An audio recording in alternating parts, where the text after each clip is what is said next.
Please let me welcome you to Working Session 17, Combating Racism, Xenophobia, Intolerance, and Discrimination. I'm Christina Finch. I'm the head of the Tolerance and Non-Discrimination Department at ODIHR.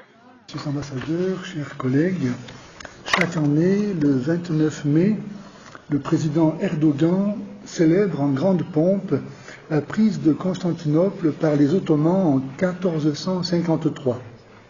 Près d'1 million de personnes ont assisté cette année à ce que les organisateurs estiment avoir été la plus grande scénographie du monde. S'il s'agissait pour les Turcs de fêter le recouvrement de leur patrimoine, la chose se comprendrait. Mais il s'agit de fêter la conquête d'un pays étranger. C'est dire l'état d'esprit belliqueux que suppose et entretient une telle manifestation.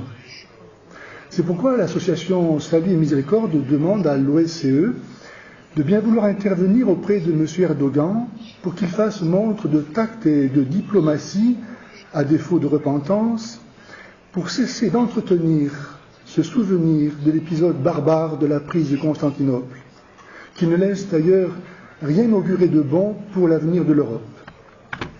En effet, M. Erdogan, niant toujours le génocide des chrétiens turcs au début du XXe siècle, ne craint pas d'affirmer sa volonté hégémonique. Je cite, « Ceux qui pensent que nous avons oublié les terres d'où nous sommes partis se trompent. Ce que nous avons fait jusqu'à présent n'est rien au regard des attaques encore plus importantes que nous sommes en train de planifier. » Fin de la citation. Et parmi ces attaques figure certainement la reconquête des îles grecques de la mer Égée. Rappelons que la Turquie occupe militairement depuis 1974 la moitié de Chypre, État pourtant souverain de l'Union européenne, et qu'elle a conquis une partie du territoire syrien. Le conflit est vital pour l'islam. Entre nous et vous, c'est l'inimitié et la haine à jamais, jusqu'à ce que vous croyiez en Allah seul. Sourate 60, verset 4. C'est ainsi qu'être anti-chrétien est un gage essentiel de la légitimité islamique. Qu'Allah tue les chrétiens, qui ne sont qu'impuretés. Sourate 9, versets 28 et 30. Aussi, un régime islamiste trouve-t-il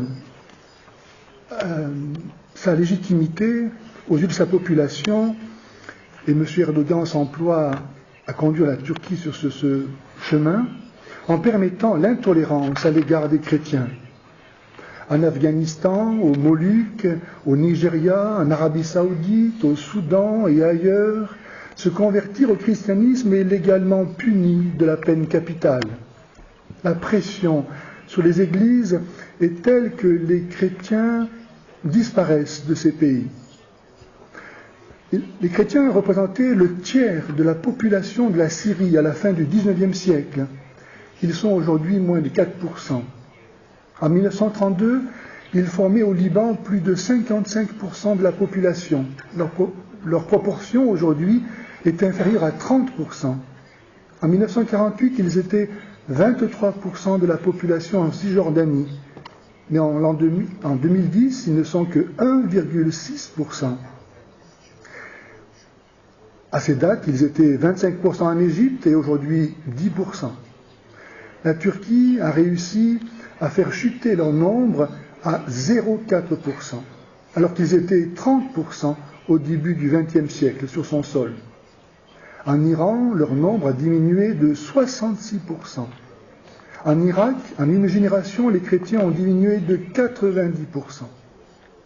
Bref, les chrétiens peuvent donc légitimement craindre la résurgence de l'Empire ottoman souhaité par M. Erdogan. Mais il déplore non moins le silence coupable que lui oppose l'Europe. Salut et Miséricorde propose cette action